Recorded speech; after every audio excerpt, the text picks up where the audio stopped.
ये इतिहास रहा है कि धर्म के नाम पर, केवल मैं एक धर्म की बात नहीं कर रहा, प्रत्येक धर्म में, धर्म के नाम पर जिस धर्म में जो लोग मानते हैं जिस धर्म को, उन लोगों का ज़्यादातर शोषण किया गया। बहुत ज़्यादा जो लोग हैं वो शोषित हुए हैं। मतलब आस्था के नाम पर ठगे गए हैं ये। बिल्कुल ठगे जा रहे हैं, ठगे गए हैं और ठगे जाएंगे। अब वहाँ पर क्या है, आस्था के नाम पर इंसान जो है वो तार्किक नहीं बन पाता है, वो क्वेश्चंस नहीं कर पाता है, वो सवाल नहीं कर पाता है, वो ऐसे लोगों के खिलाफ नहीं बोल पाता है। उनको पता है कि गलत कर रहा है, मगर फिर भी इनके चंगुल में फंस जाता है, क्योंकि उनकी आंखों पर धर्म का चश्मा लगाया हुआ है। और किसी व्यक्ति के आंखों पर अगर धर्म का चश्मा लग जाएगा, अंधविश्वास का चश्मा लग जाएगा, तो वो व्यक्ति तार्किक नहीं हो सकता, वो व्यक्ति साइंटिफिक नहीं हो सकता, इसलिए उसका शोषण होता है। करीब सैकड़ों महिलाओं को इसने ऐसा अपने जाल में फंसाया ज्योतिष शास्त्र के नाम पर। ये बड़े घराने की महिलाएं हैं, मंत्री, संतरी, अधिकारी। देखो, महिला एक का शोषण हो या हजारों का शोषण हो, शोषण शोषण होता है। और इनका जो भंडा फूटा है वो साइंस ने फोड़ा है, क्योंकि सीसीटीवी लगा हुआ है, सारी चीज़ें सीसीटीवी में कवर हुई हैं, कैमरा में रिकॉर्ड हुई हैं। और ये व्यक्ति, ऐसे जो व्यक्ति, ये केवल शोषण नहीं करते हैं, ये शोषण के साथ साथ में अपना व्यापार भी करते हैं। संपत्ति अटैच कर लिया उसकी। हजारों करोड़ों की संपत्ति ऐसे लोग बना लेते हैं, और जो संपत्ति एक बार बन जाती है तो ये सबको अपने साथ जोड़ लेते हैं। प्रशासन को भी अपने साथ रखते हैं, नेताओं को अपने साथ रखते हैं, आईएएस पीसीएस डॉक्टरों को अपने साथ रखते हैं। और ऐसे बहुत सारे लोग रहते हैं उनकी टीम में कि जो इनका गुणगान करते हैं, ये ऐड देते हैं, टीवी पर देते हैं, यूट्यूब पर ऐड देते हैं, इनकी बहुत सारी ऐड आती हैं और ये चैनलों पर आते हैं और बहुत अच्छी शान की ज़िंदगी जीते हैं, जिससे कि लोग प्रभावित होकर इनके चंगुल में आ जाते हैं। मैं आपसे कहना चाहता हूं, जो इंसान भी आपको लालच देना चाहता है या लालच दे रहा है, वो इंसान आपका शोषण करेगा। लालच के साथ शोषण जुड़ा हुआ है।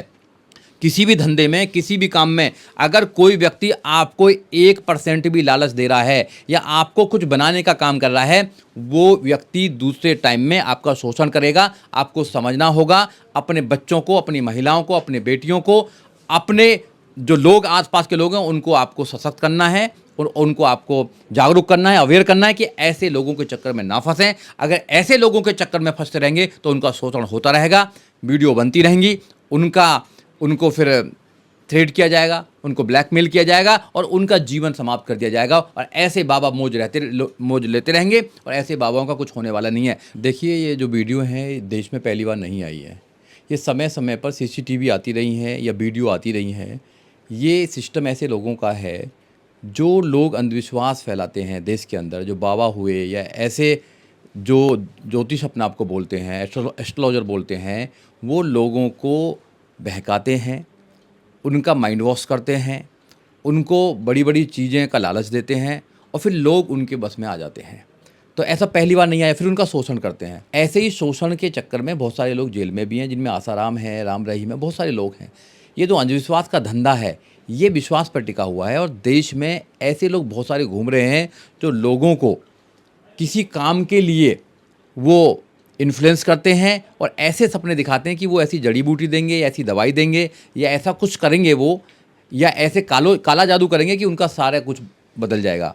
जबकि मैं ये मानता हूँ कि इंसान का अगर जीवन बदलेगा तो वो अपनी मेहनत से बदलेगा, उसके जो इंटेलिजेंट है उसके अंदर, उससे बदलेगा, उसकी नॉलेज से बदलेगा। ऐसे बाबाओं में कोई ताकत नहीं होती है, केवल ये शोषण करते हैं। और समय समय पर आपने देखा भी होगा, ऐसी वीडियो के साथ में ये शोषण का शिकार होती हैं ऐसी महिलाएं। लेकिन ये तो भविष्य देख रहे थे ना सर, ज्योतिष शास्त्री। देखिए, इस देश में बहुत सारे लोग भविष्य देखने के लिए पैदा हुए हैं। कोई पर्ची निकालता है, कोई ऐसे ज्योतिष देखता है, कोई चंद्रमा की ग्रह देख रहा है, कोई किसी की ग्रह देख रहा है, कोई सूरज की ग्रह देख रहा है, कोई सूर्य की ग्रह देख रहा है, कोई शनि की ग्रह देख रहा है। ये बहुत सारे लोग हैं। मैं आपके चैनल के माध्यम से लोगों को बताना चाहता हूँ, ये बिल्कुल ढोंग है, अंधविश्वास है। इस पर बिल्कुल भी विश्वास नहीं किया जाए। इंसान को अपने अंदर साइंटिफिक टेम्परामेंटल पैदा करना चाहिए, साइंस के अकॉर्डिंग चलना चाहिए। अगर साइंस नहीं होता तो सीसीटीवी कहाँ से आता?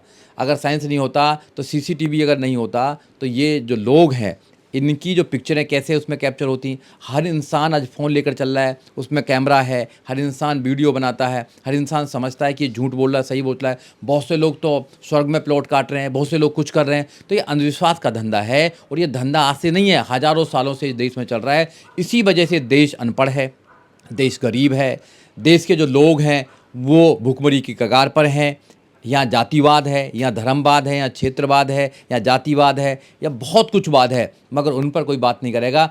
ऐसे लोगों की दुकान चलती रहेगी जब तक लोग साइंटिफिक टेम्पर अपने अंदर इन्वॉल्व नहीं करेंगे, या अपने अंदर डेवलप नहीं करेंगे, या साइंस के अकॉर्डिंग अपने जीवन को नहीं बिताएंगे, या तर्क और विचार के अकॉर्डिंग अपने जीवन को नहीं बिताएंगे।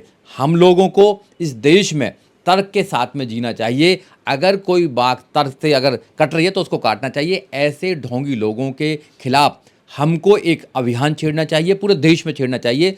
जो अच्छे लोग हैं, जो तार्किक लोग हैं, जो वैज्ञानिक लोग, प्रकृति के लोग हैं, उन लोगों को, ऐसे लोगों के खिलाफ बहुत बड़ा एक अभियान चलाना चाहिए, जिससे कि बहन बेटियों की इज्जत ना लूटी जाए, जिससे कि जो ऐसे लोग हैं, जो लोग इनोसेंट लोग हैं, उनके खिलाफ भी ऐसा काम करते हैं। इसलिए एजुकेशन को और ज़्यादा बढ़ाना चाहिए। बाबा साहब डॉक्टर अम्बेडकर कहते हैं कि एजुकेशन जो है वो पावर है, और जिसके अंदर एक बार एजुकेशन आ जाती है वो पावरफुल इंसान हो जाता है। एजुकेशन केवल एकेडमिक एजुकेशन नहीं, उसको तार्किक एजुकेशन भी होना चाहिए। दिमाग का सही क्या है, what is the wrong, what is the right, ये भी समझ में आना चाहिए।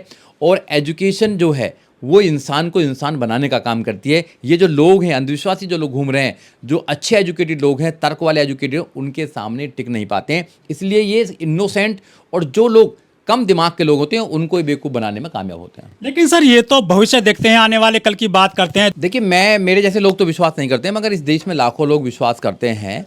और मैं जो विश्वास करते हैं उनको मैं कहना चाहता हूँ कि आपका कोई शोषण ना कर ले, क्योंकि समय समय पे देखा गया है कि जितने भी ऐसे बाबा होते हैं वो शोषण करते हैं लोगों का, और लोग जो भोले भाले लोग हैं वो शोषण का शिकार हो जाते हैं। ये केवल पहली कहानी नहीं है, ऐसी हज़ारों कहानियाँ हैं, और हज़ारों लाखों कहानियाँ ऐसी हैं जो छुपी हुई हैं, अब तक बाहर नहीं आई हैं। शोषण का शिकार ज़्यादातर लोग होते हैं कि अगर किसी आदमी को लालच अगर लग जाता है, स्वर्ग में जाने का लालच लग जाता है, नौकरी का लालच लग जाता है, अच्छे जीवन का लालच लग जाता है, किसी सीट पर जाने का लालच लग जाता है, मंत्री बनने का लालच बन जाता है, विधायक बनने का लालच बन जाता है, IAS PCS doctor engineer professor जज वकील बनने का लालच कोई दे देता है, तो इंसान हमेशा से लालची प्रवृत्ति का इंसान है, वो फंस जाता है और फिर उसका शोषण होता है। ये लोग शोषण के शिकार हैं। ऐसे लोगों के खिलाफ अभियान चलाना चाहिए। बाबा साहब डॉक्टर अम्बेडकर ने महिलाओं को कहा है कि उनको एजुकेटेड होना चाहिए, और बाबा साहब डॉक्टर अम्बेडकर कहते हैं कि I measure the progress of any community by degree of the progress which the women has received. जो वोमेन प्राप्त करती हैं उससे मैं पता लगाऊंगा कि जो महिलाओं की स्थिति क्या है देश के अंदर। और बाबा साहब डॉक्टर अम्बेडकर कहते हैं कि the progress is completely depend of any community the depend of the education in that society. अगर कोई सोसाइटी में अगर जो एजुकेशन हो वो अगर बढ़ रही है, it's increasing day by day, तो वहाँ प्रोग्रेस हो रही है। अगर एजुकेशन कम हो रही है तो वहाँ पे प्रोग्रेस नहीं बढ़ रही है। इसलिए बाबा साहब डॉक्टर अम्बेडकर ने बहुत बार कोट किया है, और हमारा जो फंडामेंटल ड्यूटी है उसमें भी कहा गया है कि साइंटिफिक जो टेम्परामेंट है उसको बढ़ाना चाहिए, उसके अकॉर्डिंग सोचना चाहिए। तो ये तो देश की सरकारों की ड्यूटी है कि ऐसे लोगों के खिलाफ कानूनी कार्रवाई करें, सख्त से सख्त कानूनी कार्रवाई, जेल में भेजने का काम करें। लेकिन जो पीड़ित महिलाएं हैं उनको न्याय दिलाने की बात कर रही थी ये महिला आयोग की अध्यक्ष। जो वाइट कॉलर क्राइम है वो इसी बात पर डिपेंड करता है। वाइट कॉलर क्राइम है, वाइट कॉलर क्रिमिनल्स हैं, ये लोग तो मुझे तो लगता है वो लोग खुद शोषण के शिकार हो गई हैं। ऐसी बड़े बड़े लोग जो महिला आयोग की चेयरमैन हैं या वहाँ की अध्यक्ष हैं थी, अगर ऐसे लोग भी ऐसे बाबाओं के चक्कर में या एस्ट्रोलॉजर के चक्कर में आएंगे तो जो और जनता है, जो आम जनता है, वो तो विश्वास कर ही लेगी। इसलिए ऐसे लोगों पर विश्वास नहीं करना चाहिए।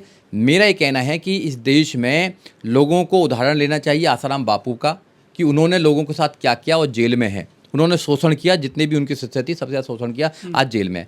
लोगों को उदाहरण लेना चाहिए राम रहीम जैसे उनका, कि उन्होंने शोषण किया और वह जेल में है। बहुत सारे लोग ऐसे बाबा हैं और जिनकी वीडियो आई हैं, जो मंदिर में शोषण करते हैं, मस्जिदों में शोषण करते हैं, गिरजाघरों में शोषण करते हैं, धर्म के नाम पर शोषण करते हैं, या कुछ ऐसे काले जादू पर शोषण करते हैं कि हम कुछ कर देंगे आपके लिए। कोई कुछ नहीं कर सकता। भगवान बुद्ध ने कहा है कि अपने दीपक स्वयं बनो। अगर तुम अपना कल्याण करना चाहते हो, इस देश में अपना मान सम्मान स्वाभिमान से जीना चाहते हो, तो तुम्हें खुद अपने ऊपर काम करना पड़ेगा, अपने आप को तैयार करना पड़ेगा, अपने ऊपर इन्वेस्ट करना पड़ेगा, किताबें पढ़नी पड़ेंगी, साइंटिफिक टेम्पर आपको इंक्रीज करना पड़ेगा, डेवलप करना पड़ेगा, और साइंस के साथ चलना पड़ेगा। नहीं तो ऐसे जो लोग हैं वो भोले भाले लोगों का शोषण करते आए हैं, शोषण करते रहेंगे और आगे भी शोषण होता रहेगा। मेरा आपके चैनल के माध्यम से आपके जो व्यूवर्स हैं उनको कहना है कि आप जो लोग हैं ऐसे बाबाओं के चक्कर में ना आएँ, ऐसे तांत्रिकों के चक्कर में ना आएँ, ऐसे एस्ट्रोलॉजर के चक्कर में ना आएँ जो आपको कुछ लालच देकर आपको बड़ा बनाना चाहता है या आपकी हस्ती को बहुत कुछ करना चाहता है। ये लोग आपका शोषण करते हैं। अगर आपको कुछ बीमारी है तो डॉक्टर के पास जाइए। आपको कोई भी किसी भी प्रकार की संबंधी बीमारी है तो डॉक्टर हैं जो इंटेलिजेंट लोग होते हैं, जो लोग पढ़ के आते हैं। अगर आपको सेक्सुअल कोई प्रॉब्लम है तो बहुत सारी दवाई हैं, बहुत सारी। इस केस में मैंने सुना भी है कि कोई जल देता था, ये ओसोन जल देता था, कुछ दवाई दे डाल कर देता था, वियाग्रा देता था। तो आजकल अवेलेबल है सब जगह, हर चीज़ का इलाज अवेलेबल है इंडिया के अंदर। लोगों को अवेयर होना है, भारत की जनता को अवेयर होना है, और भारत की जनता अगर अवेयर हो जाएगी तो ऐसे बाबाओं की दुकान बंद हो जाएगी। जो धर्म के नाम पर पाखंड कर रहे हैं उनकी दुकान बंद हो जाएगी, और दुकान बंद होनी चाहिए। मेरा ऐसा विश्वास है, मेरा ऐसा मानना है कि एक दिन भारत के लोग तार्किक होंगे, वैज्ञानिक रूप से सोचेंगे, और ऐसे बाबाओं को समाज में कोई स्थान नहीं रहेगा जब ये देश महान बन पाए।